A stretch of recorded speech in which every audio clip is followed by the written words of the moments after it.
ओम नमः शिवाय। श्री शिवाय नमस्तुभ्यम। स्वागत है आपका शिव की भक्ति में। 20 दिसंबर शुक्रवार के दिन हमें कौन सा उपाय करना है, आइए जानते हैं पंडित प्रदीप मिश्रा द्वारा बताए गए शुक्रवार के महा उपाय। आप अपने जीवन में करके अपना जीवन आप सफल और धन्य बना सकते हैं। आइए सुनते हैं गुरु जी के कथा।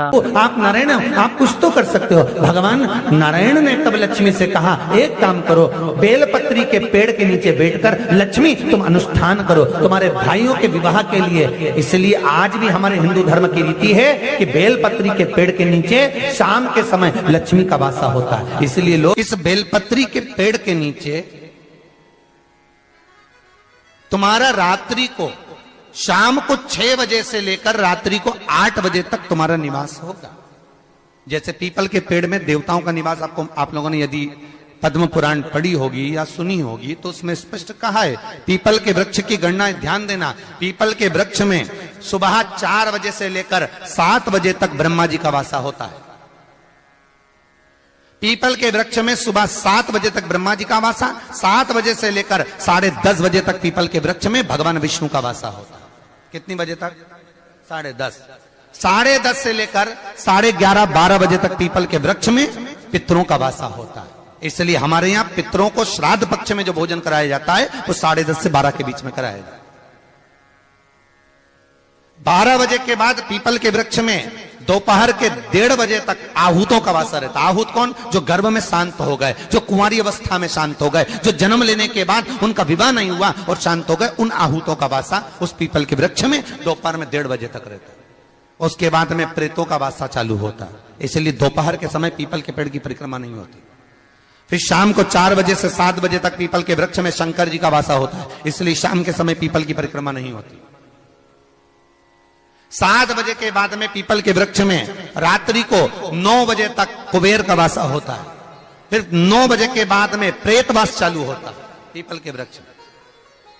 उसी तरह बेलपत्री का जो वृक्ष है, उस बेलपत्री के वृक्ष के नीचे रात्रि को 8 बजे से लेकर 12 बजे तक बेलपत्री के पेड़ के नीचे कुबेर का निवास होता है। महाराज, कुबेर का निवास।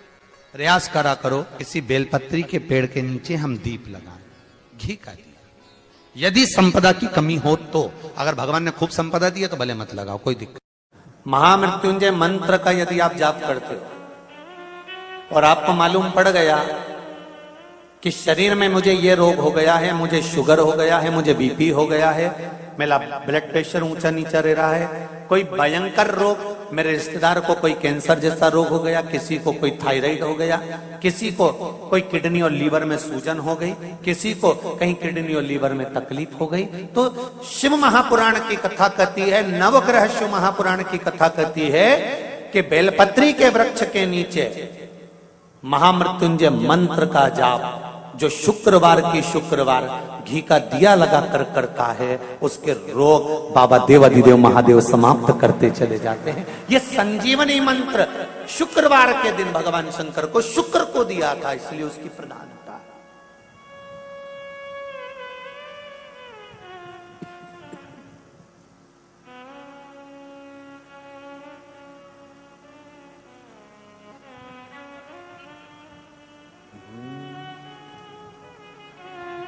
ये वो संजीवनी मंत्र।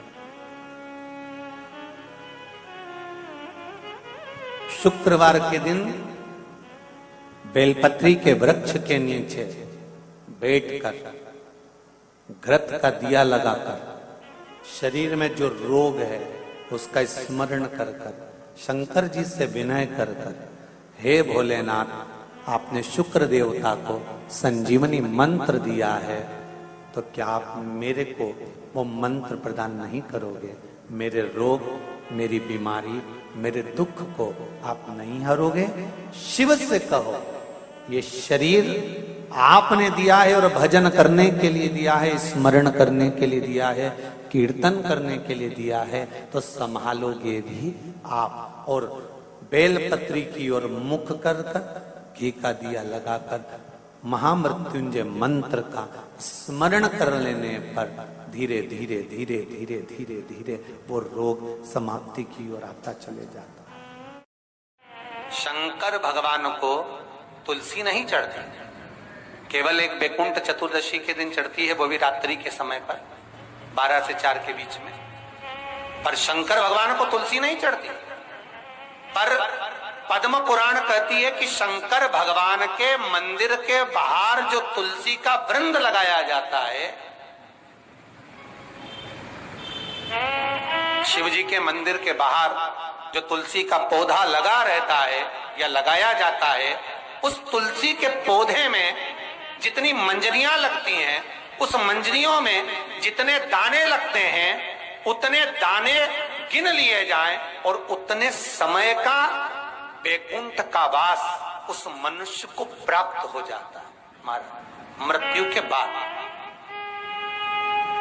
कितना विचित्र बात है, शंकर को तुलसी नहीं चढ़ती, पर शंकर के दरवाजे के बाहर शिव के द्वार पर जो तुलसी का पौधा लगा है, किसी ने लगाया है, किसी ने रोपित करा है, उस पौधे में जितनी मंजरियां लगी हैं, उस मंजरियों में जितने दाने लगे हैं, उस दाने जितने हैं उसको काउंट करा जाए, उसके बराबर उतने ही 1000 वर्षों तक उस जीवात्मा को बैकुंठ का वास मिलता है।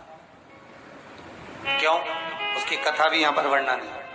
जब भगवान विष्णु सामने शंकर के बैठे थे और भगवान शिव ने जब सत्यनारायण नाम रख दिया था, तब भगवान विष्णु शिव से कहते हैं नारायण, भगवान शंकर से कहते हैं भोलेनाथ, त्रिकालदर्शी, कैलाशी, अविनाशी, हे शिव। मेरे सारे विग्रह के साथ में लक्ष्मी मेरे साथ में। बहुत ध्यान देना महाराज, मैं अगर नारायण रूप में हूं तो लक्ष्मी मेरे साथ में, मैं राम रूप में हूं तो सीता मेरे साथ में, मैं कृष्ण रूप में हूं तो राधा मेरे साथ में, मैं रंगनाथ रूप में हूं तो गोदा मेरे साथ में, मेरे साथ में लक्ष्मी सदा विराजमान है। पर आज आपने मेरा जो सत्यनारायण नाम रखा है, मैं अपना संग किसको ले? तब भगवान शिव ने कहा, आप जब बाहर निकले जो रोपित मिले बस वही आपको समर्पित हो। तुलसी का पौधा रोपित था, उस तुलसी के दल को भगवान नारायण ने अपना संग बनाया। और बहुत ध्यान देना, सत्यनारायण की कथा हो, चाहे भागवत की कथा हो, चाहे विष्णु पुराण की कथा हो, इन सभी कथाओं में सबसे ज्यादा प्रसाद की महत्वता नहीं है जितनी तुलसी के दल की महत्वता है।